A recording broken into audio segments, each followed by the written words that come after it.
Di sudut dunia yang tak dikenal, di sebuah kampung kecil yang jauh dari sorotan manusia, terukirlah kisah luar biasa tentang seorang hamba biasa yang cintanya kepada Allah lebih besar dari kekayaannya dan lebih kokoh dari bangunan yang ingin ia dirikan.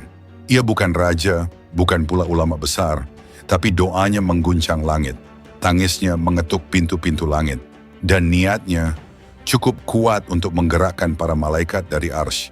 Malam demi malam, ia memunguti batu. Tanpa tukang, tanpa semen, tanpa dana. Ia hanya ingin satu hal, membangun rumah Allah di desanya. Tak ada yang percaya padanya, tak ada yang menolong. Tapi ketika manusia berpaling, langit menoleh. Inilah kisah tentang keajaiban, tentang sebuah masjid yang tak dibangun oleh manusia, tapi disempurnakan oleh tangan-tangan malaikat dalam gelapnya malam, tanpa suara, tanpa cahaya. Sebuah bukti bahwa ketika niat tulus naik ke langit, langit akan turun menjawabnya. Kisah ini diriwayatkan dalam berbagai atsar dan hikayat para salaf yang terkenal di kalangan ulama, sebagai bentuk pengingat akan kekuatan niat yang ikhlas. Jangan lupa klik subscribe untuk kisah-kisah luar biasa lainnya. Karena setiap cerita bukan hanya untuk didengar, tapi untuk menggugah jiwa. Dalam sebuah kampung kecil yang jauh dari keramaian kota, hiduplah seorang lelaki sederhana. Namanya tak dikenal dunia, tetapi namanya tercatat dalam langit karena keikhlasannya yang langka. Tubuhnya kurus, pakaiannya lusuh, namun matanya selalu bercahaya karena zikir tak pernah lepas dari bibirnya. Ia bukan seorang ulama besar, bukan pula saudagar berharta, tapi ia memiliki sesuatu yang lebih berharga, cinta yang dalam kepada Allah dan Rasul-Nya. Setiap malam, meski kampungnya gelap dan sepi, ia berjalan kaki hampir 1 jam menuju masjid di kampung sebelah hanya untuk bisa sujud berjamaah. Ia tak punya kendaraan, tak pula memiliki pelita untuk menuntun jalannya. Tapi langkahnya tak pernah ragu. Ia selalu berkata dalam hatinya, "Ya Allah, aku tahu Engkau lebih dekat dari urat leherku, tapi izinkan aku mendekat lebih dalam lagi melalui sujudku di rumah-Mu." Namun satu hal yang mengganjal di hatinya, sebuah keinginan yang tak pernah padam, ia ingin membangun sebuah masjid, meski kecil, di kampungnya sendiri. Sebuah tempat bagi orang-orang desa untuk sujud bersama, untuk mengingat nama Allah tanpa harus berjalan jauh sepertinya. Tapi ia sadar, ia bukan siapa-siapa. Harta pun tak punya. Rumahnya hanya gubuk reyot yang beratapkan rumbia. Namun di tengah kefakirannya, ia tetap bermunajat di setiap malam. Dalam tahajudnya yang sepi, air matanya seringkali membasahi sajadah tanahnya. "Ya Allah, Engkau tahu isi hatiku. Aku tak punya emas atau kayu, tapi aku ingin membangun rumah untuk-Mu. Meskipun hanya dari tanah liat dan batu kerikil.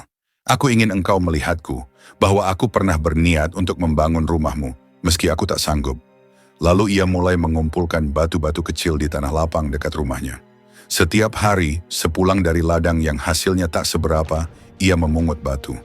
Tak ada orang yang mengerti apa yang ia lakukan. Ada yang mengira ia gila, ada pula yang tertawa mengejek.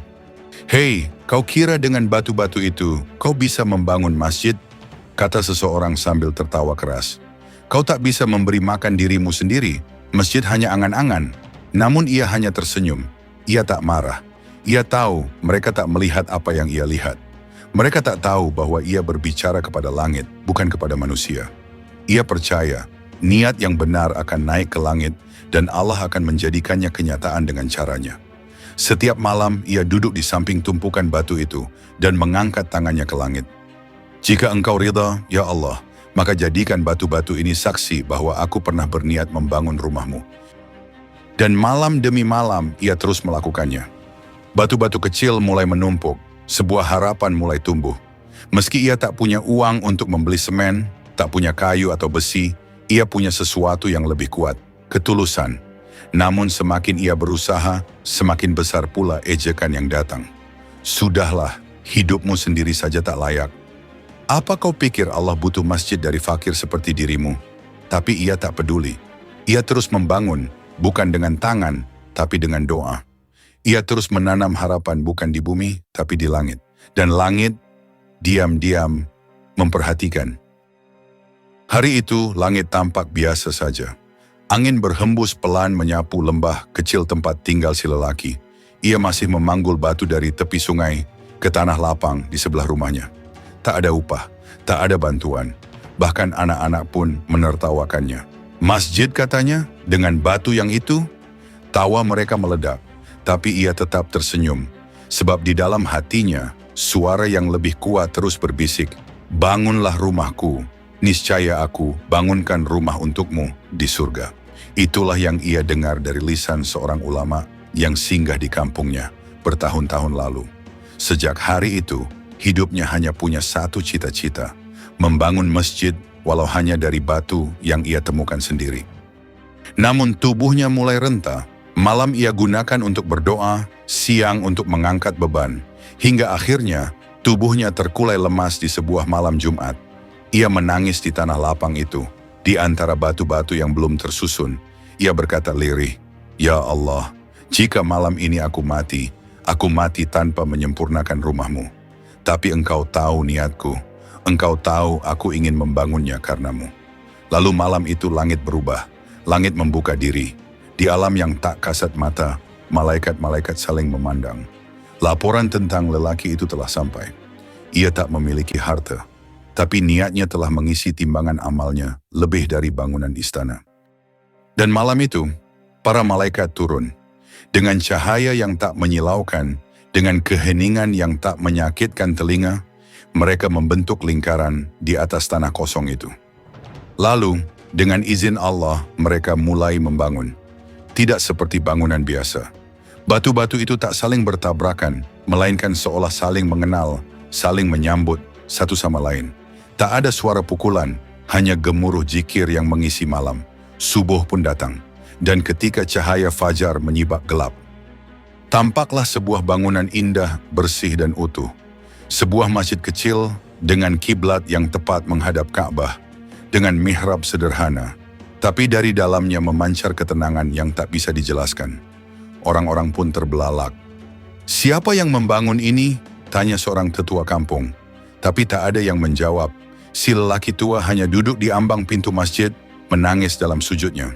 "Rabbku telah menyelesaikannya untukku," katanya.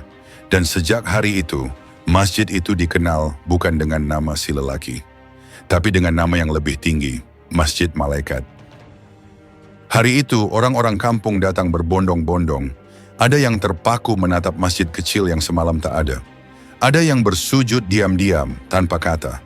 Ada pula yang menangis, karena mereka tahu tidak ada satupun dari mereka yang membantu membangun tempat suci itu.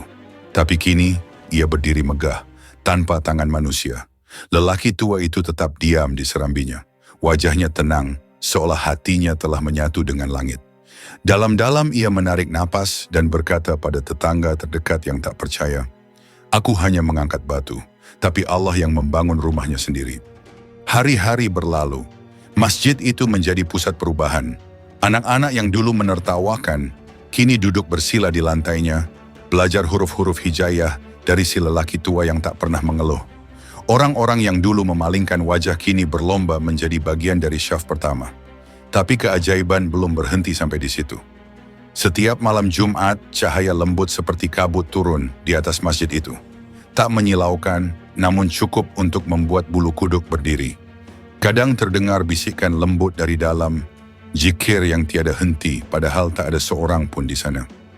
Beberapa malam, para pemuda kampung mengintai dari kejauhan, berharap menemukan siapa yang datang.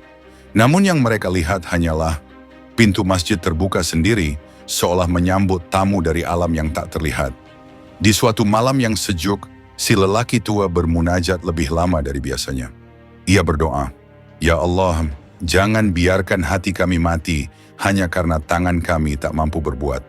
Jika Engkau terima rumah ini, izinkan pula kami tinggal di dalam cintamu." Ia menangis. Lalu tidur di dalam masjid itu, di sudut yang sama, bersandar pada tembok yang dibangun cahaya. Dan malam itu pula ia pergi. Pagi harinya tubuhnya ditemukan dalam keadaan bersujud, tenang. Wajahnya seperti orang tidur damai. Di atas dadanya, sebuah mushaf kecil terbuka di halaman ayat ini. "Sesungguhnya rumah yang pertama kali dibangun untuk manusia adalah yang di Mekah, yang diberkahi dan menjadi petunjuk bagi seluruh alam.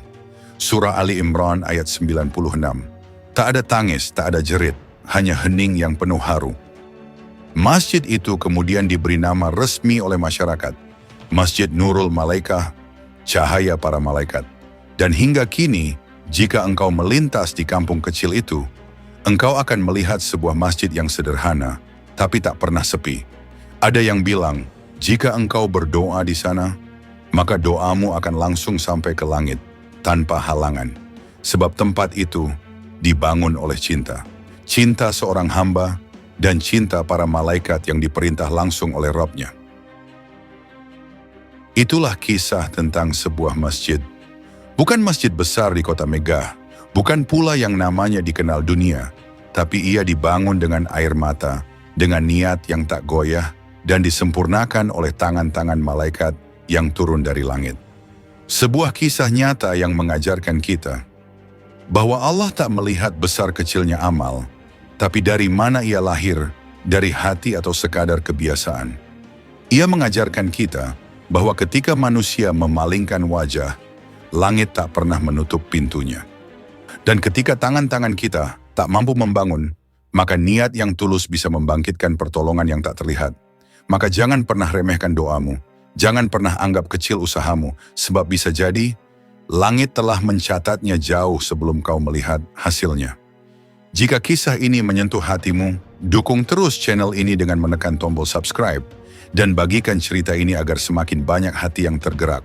Sampai jumpa di kisah berikutnya. Wassalamualaikum warahmatullahi wabarakatuh.